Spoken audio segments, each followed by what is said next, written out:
এমন একটা ভর্তার রেসিপি থাকলে এক থালা ভাত নিমিষে শেষ হয়ে যাবে, তাও আবার ফেলে দেওয়া জিনিস দিয়ে। নমস্কার বন্ধুরা, মাদার সিম্পল কিচেনের তরফ থেকে আমি অন্তশ্রী আপনাদের সকলকে জানাই স্বাগত। নতুন দিনের নতুন রেসিপি নিয়ে আবার হাজির হয়ে গেছি।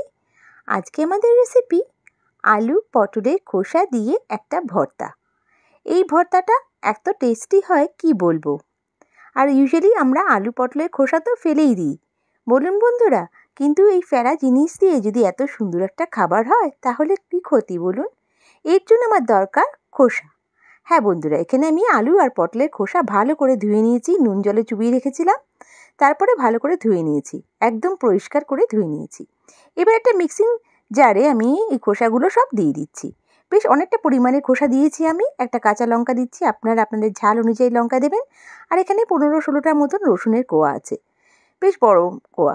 এবার এখানে হালকা জল আমি অ্যাড করছি, একদম অল্প জল দেব, দিয়ে একটা স্মুথ পেস্ট আমি তৈরি করে নিচ্ছি। দেখুন এরকম হবে পেস্টটা। এবার কড়াইতে আমি পরিমাণ মতন সর্ষের তেল অ্যাড করছি। তারপর এখানে আমি অ্যাড করে দেব একটা শুকনো লঙ্কা, আর আমি এখানে দেব 1 চামচ মতন কালো জিরে। কালো জিরেটা দিয়ে একটু ভালো করে আমাকে ভাজতে হবে, যতক্ষণ না সুন্দর ঘ্রাণ আসবে ততক্ষণ আমি এটাকে ভেজে নেব। এবার আমি এখানে আমার বেটে রাখা পেস্টটা অ্যাড করে দেব। দেখুন সব পেস্ট আমি অ্যাড করে দিচ্ছি। আমার বেশ অনেকটা কোয়ান্টিটিতে হয়েছে, যেহেতু এখানে আমার অনেকটা পটল ছিল, অনেকটা আলু ছিল।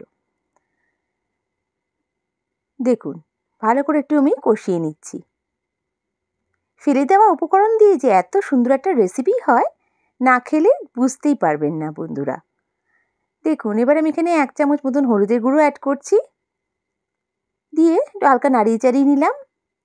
এবার আমি এখানে অ্যাড করে দেব পরিমাণ মতন লবণ।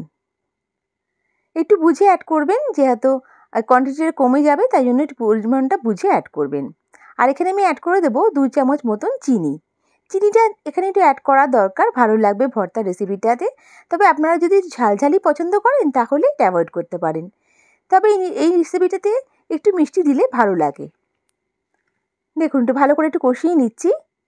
এবার আমি এখানে অ্যাড করে দেবো ডেসিকেটেড কোকোনাট, মানে শুকনো নারকেলের গুঁড়ো। যদি এটা না থাকে আপনাদের কাছে, নারকেল কোড়া দিতে পারেন, সেটা না থাকলেও এটা না দিলেও আপনার টেস্টটা কিন্তু দারুণ হবে। এটা দিলে পরে টেস্টটা যেরকম একটু বেড়ে যাবে, তবে এটা ছাড়াও কিন্তু রেসিপিটা ভালোই লাগবে। দেখুন এবার আমি ভালো করে একটু কষিয়ে নিচ্ছি।